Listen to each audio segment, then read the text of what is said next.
Baik. Bismillahirrahmanirrahim. Assalamualaikum warahmatullahi wabarakatuh. Selamat sore, salam sejahtera untuk kita semuanya. Om Swastiastu, Namo Buddhaya, salam kebajikan, Rahayu, Salam. Teman-teman wartawan yang saya hormati, sore hari ini kami mengundang untuk menyampaikan berita pertama bahwa Bapak Presiden Jokowi hari ini telah melantik Wakil Menteri Keuangan 2, yaitu Bapak Thomas Djiwandono. Ini kayaknya agak aneh suaranya, biasanya nggak kayak gini sih. Thomas Djiwandono. Pengangkatan Bapak Thomas Djiwandono, aku agak aneh sih manggil Bapak, karena selama ini manggilnya Mas Tommy. Ya, Tommy ya. Berdasarkan keputusan Bapak Presiden Jokowi nomor 45M tahun 2024. Kami semuanya, seluruh jajaran Kementerian Keuangan, tentu mengucapkan selamat datang Tommy dan selamat bergabung dengan tim Kementerian Keuangan. Kita siap bekerja bersama dalam mengelola sebagai bendahara negara keuangan negara Republik Indonesia. Tentu tujuannya adalah untuk mencapai Indonesia maju, adil, dan makmur sejahtera. Teman-teman wartawan memahami bahwa pelantikan ini kalau dari sisi waktu, timing, bertepatan dengan proses kita di Kementerian Keuangan sedang menyusun rancangan anggaran pendapatan dan belanja negara atau RAPBN tahun 2025. Kementerian Keuangan ini adalah institusi yang unik karena kami bertugas dan bertanggung jawab untuk menyusun anggaran pendapatan dan belanja negara RUU-nya yang akan diserahkan oleh Bapak Presiden saat ini, yaitu Presiden Jokowi, untuk dibahas dengan DPR. Namun ini adalah untuk APBN tahun 2025, yang akan menjalankan adalah pemerintah Presiden terpilih dan Wakil Presiden terpilih.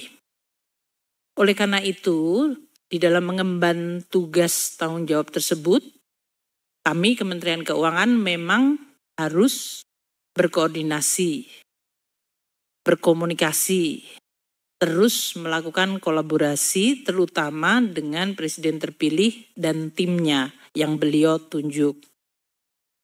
Nah, dalam proses inilah kita terus melakukan.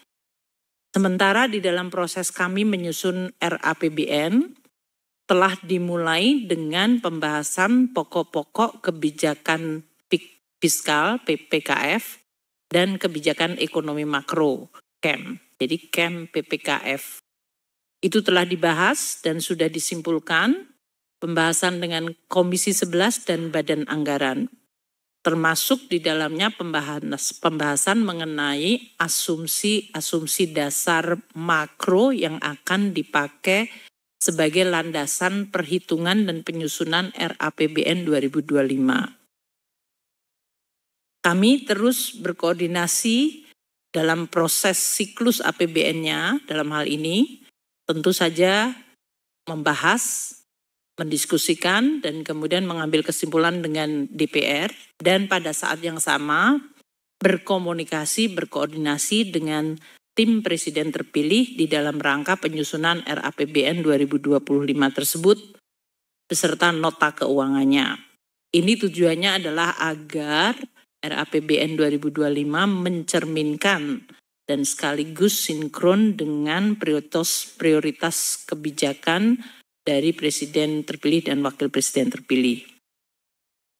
Nah, Pak Thomas Djiwandono ini sebagai Wamenkeu akan bekerja sama dengan Pak Wamenkeu yang sekarang tentu adalah Pak Suhasil Nasara dan juga seluruh pejabat eselon 1 yang sekarang ini berdiri di sebelah kiri untuk bisa menjalankan tugas mengelola keuangan negara, menjalankan tugas sebagai bendahara negara bersama-sama kita dan terus menggunakan instrumen keuangan negara untuk bisa merespons dinamika perekonomian global dan nasional yang akan terus meningkat. Sekaligus juga kita harus mampu untuk memitigasi risiko dari berbagai dinamika tersebut supaya kita tetap bisa menjaga stabilitas ekonomi, menjaga dan memperkuat momentum pertumbuhan ekonomi dan sekaligus juga untuk menjaga instrumen fiskal atau APBN agar terus sehat berkelanjutan. Sebagai Wakil Menteri Keuangan 2, Mas Tommy dalam hal ini akan semakin memperkuat kami di Kementerian Keuangan dan di dalam berkoordinasi dengan tim proses transisi ini, di dalam proses transisi pemerintahan ini. Dengan demikian kita harapkan proses transisi ini akan terus berjalan secara lancar, baik, dan menjaga keberlanjutan dari pengelolaan keuangan negara yang berdasarkan tata kelola yang baik, prudent, akuntabel, disiplin, dan kredibel. Nah, karena Mas Tommy ini sudah menjadi Ketua Tim Gugus Sinkronisasi terutama untuk bidang ekonomi dan keuangan, dan selama ini sebetulnya lebih dari 3 bulan ya Mas Tommy ya, kita terus sudah berkoordinasi secara cukup intensif. Kami Kementerian Keuangan semuanya tentu sekali lagi menyampaikan selamat dan selamat datang, dan sekaligus juga akan bersama-sama menjaga instrumen fiskal ini, keuangan negara, agar terus menjadi instrumen yang mampu menjawab tantangan zaman hari ini dan ke depan, dan terus menjadi instrumen yang bisa diandalkan di dalam mencapai tujuan kita bernegara. Mungkin demikian yang bisa saya sampaikan. Mas Tommy mau menambahkan? Monggo. Terima kasih Ibu Menteri Keuangan Republik Indonesia, Ibu Sri Mulyani.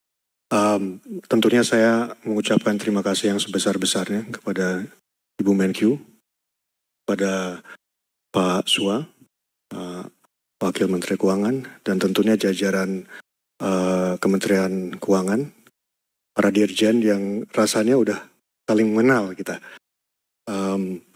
Saya hanya ingin menambahkan apa yang tadi dikatakan oleh Bu Menkyu, bahwa ini menunjukkan sebetulnya konsistensi dari pertama kali kita ketemu. Sekitar mungkin 3 bulan yang lalu.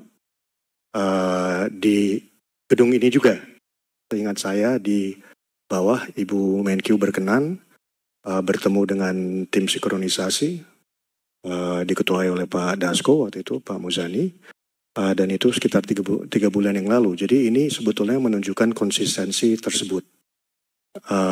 Dan karena itu saya rasa kami di sini tidak bisa memastikan bahwa konsistensi itu menunjukkan keberlanjutan dari kebijakan yang Pak Presiden Jokowi maupun Presiden terpilih yang akan datang, terutama untuk menjaga instrumen fiskal yang tadi Ibu Menkyu sudah katakan. Saya rasa tambahan saya itu aja Bu. Sekali lagi terima kasih kepada Ibu, Pak Wamen, dan para dirjen dan eselon lainnya. Terima kasih.